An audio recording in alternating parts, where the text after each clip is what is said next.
They laughed at her every day. She looks like a walking dustbin. The girls would whisper, covering their mouths as they laughed. They never used her real name. They only called her the Rag Girl. Her name was Aduni. She was just 16. She lived in a small mud house with her aunt, Mama Kimmy. Her clothes were torn and patched with different pieces of fabric. Her hair was never braided. Her slippers had holes. Dust and shame followed her like a shadow. But Adani never complained. Every morning, before the rooster crowed, she went to the river to fetch water. She washed the clothes, cooked food, cleaned the house, and swept the compound. Mama Kimmy treated her like a slave. "You eat too much," Mama Kimmy would shout. "You must work harder." "Yes," Mama Aduni always replied quietly. She had no parents. They died when she was small. Since then, her life had been full of suffering. The other girls in the village wore bright clothes and laughed loudly. They sat under the trees, talking about boys and sharing palm oil on their skin to glow in the sun. But Aduni only walked by with a pot on her head and her eyes on the ground. Nobody saw her pain. Nobody saw her kindness. But there was one thing that did. The village river. It had seen her cry when no one was watching. It had heard her sweet songs. When she was alone, it had watched her help the elders carry water. It had listened when her stomach growled. But she still gave her food to a hungry child.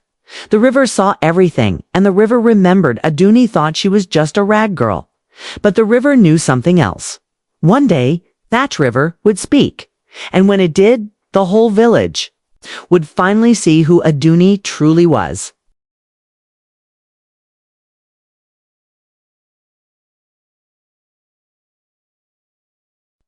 The day of the festival came. Drums beat across the village. Colorful dresses danced in the wind. Laughter filled every corner. Girls wore gold and beads. Their hair was shiny. Their hands smelled of sweet flowers. But one girl stayed behind. Aduni. She swept the floor of Mama Kimmy's house while the other girls walked to the palace. She watched from the window as they passed by, smiling and full of hope. She didn't feel jealous. She just felt ... invisible. When the work was done, she picked up her old pot and walked to the river. The sun was setting. Sky was orange and quiet. The whole village was at the festival.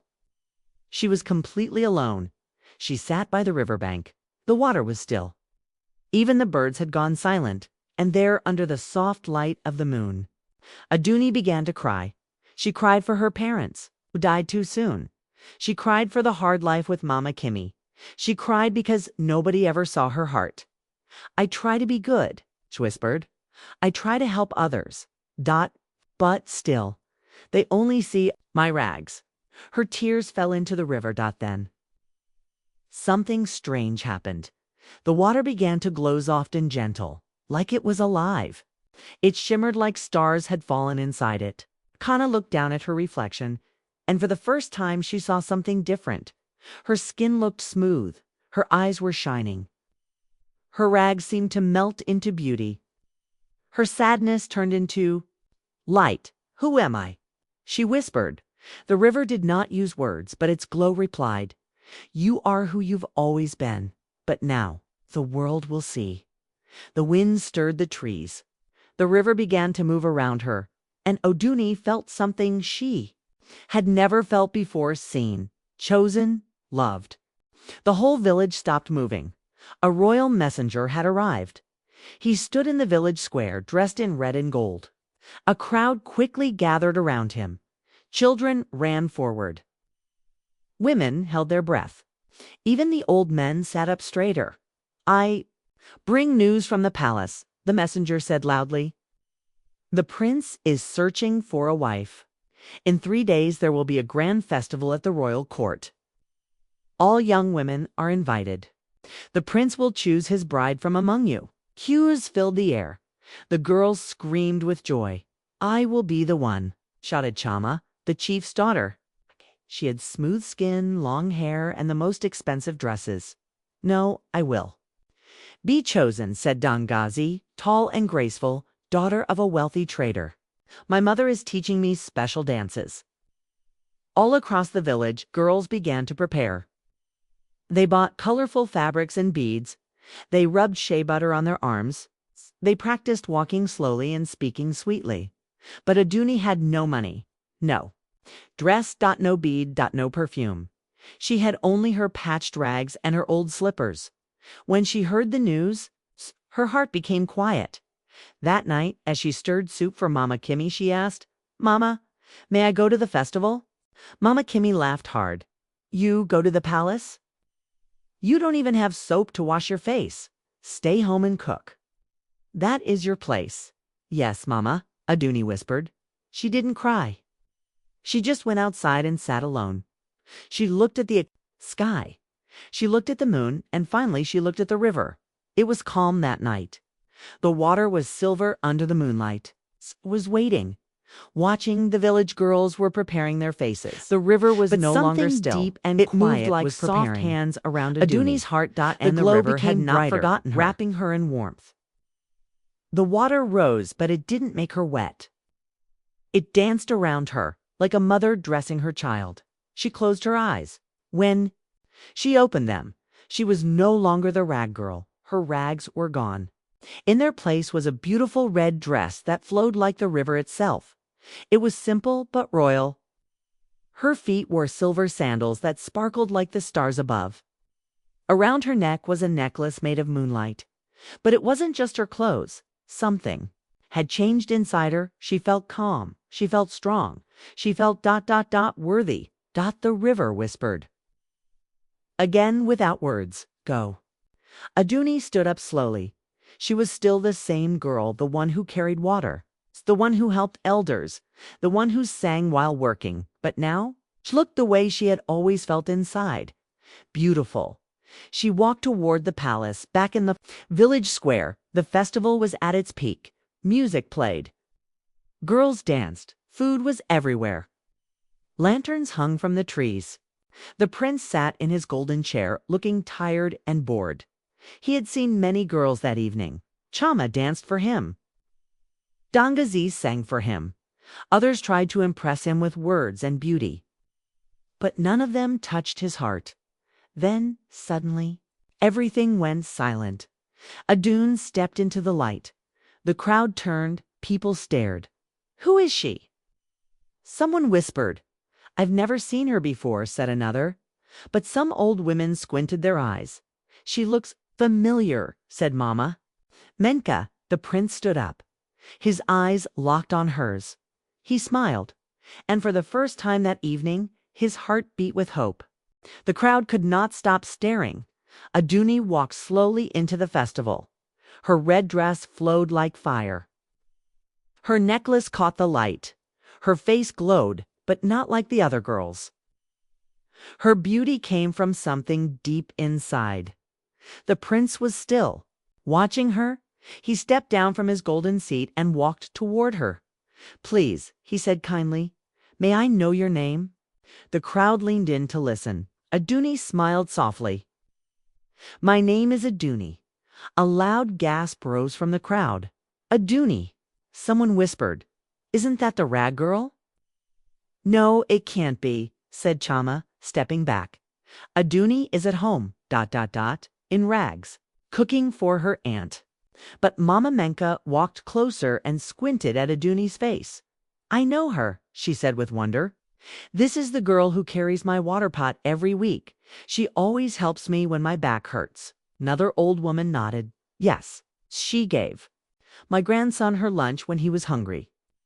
She helped me sweep my compound when I was sick," said Mama Obi. "She sings while she works," added another. "Her voice is like the morning wind." The villagers looked at each other in silence. The same girl they had laughed at, ignored, called rag girl, was now standing before them like a queen. The prince turned to Aduni. "Is this true?" he asked gently. "You are the one who helps others, who works in silence, who sings with a kind heart." "Yes, my Prince Adun," answered simply. He smiled slow, warm, and full of respect. "Then I have found what I've been looking for." He held out his hand to her, And in that moment, every eye in the village saw what the river had always known. Adoni had never been a rag girl. She had always been royalty in her heart. The prince looked around the silent crowd. He held Aduni's hand with care.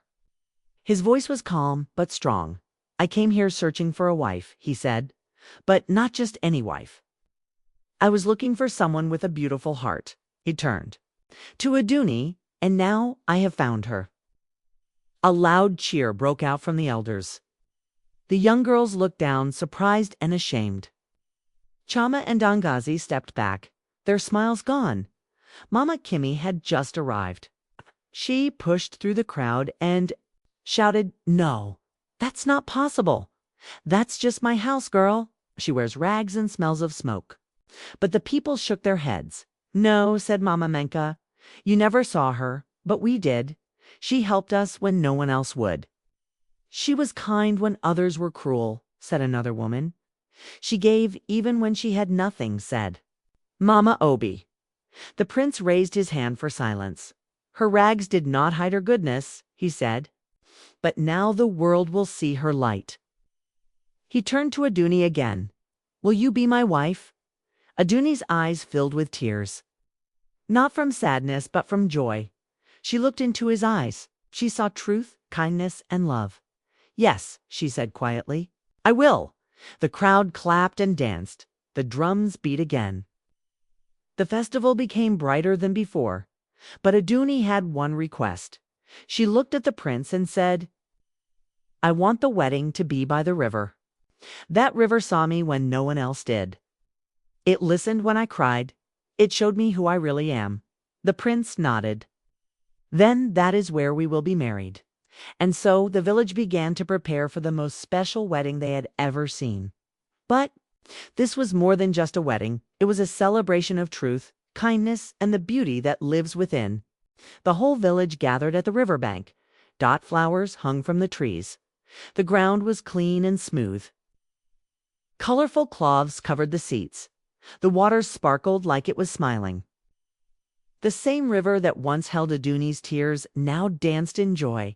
The prince stood near the water, dressed in white and gold. His eyes searched for one person. Then the drums began. Aduni walked slowly through the crowd.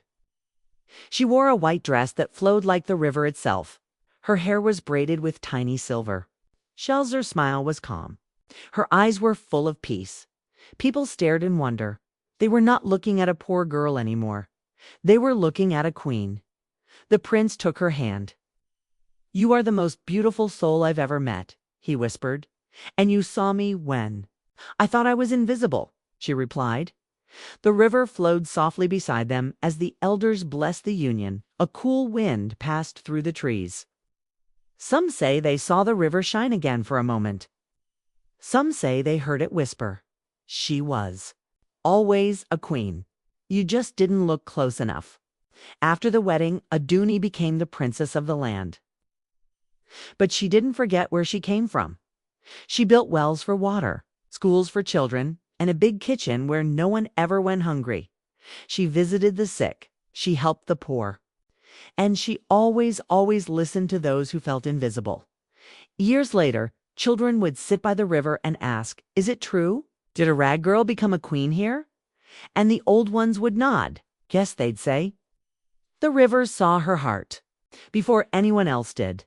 And if you listen on quiet nights, when the moon is full and the world is still, you may still hear the river whisper, "True beauty lives in the heart, not in clothes." And kindness is the crown of a real queen.